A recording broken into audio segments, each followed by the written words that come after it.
में संपत्ति आती है, जीव भगवान से दूर होता चला जाता है।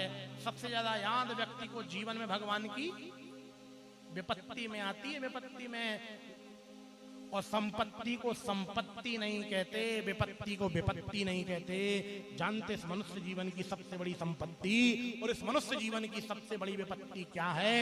इस मनुष्य तन को पाके उस परब्रह्म परमात्मा को भूल जाना, ये मनुष्य जीवन की सबसे बड़ी विपत्ति है। और इस मनुष्य तन को प्राप्त करके उस परब्रह्म परमात्मा को याद रखना, ये मनुष्य जीवन की सबसे बड़ी संपत्ति है। ये हमारे जीवन की सबसे बड़ी संपत्ति है।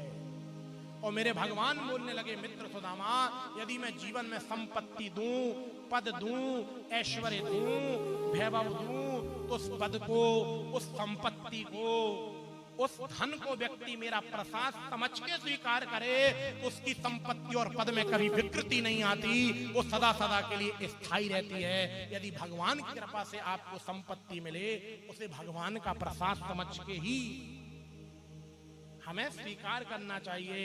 और हमने यदि भगवान से उसे श्रेष्ठ समझ लिया तो उसमें विकृति आने में भी देर नहीं लगती। जब मेरे भगवान ने सुदामा जी के, और सुदामा जी भी बोल पड़े कन्हैया, सुदामा जी भी बोल पड़े कन्हैया, ना सोना बड़ी चीज है, ना चांदी बड़ी चीज है, ना दौलत बड़ी चीज है, ना शोहरत बड़ी चीज है कन्हैया।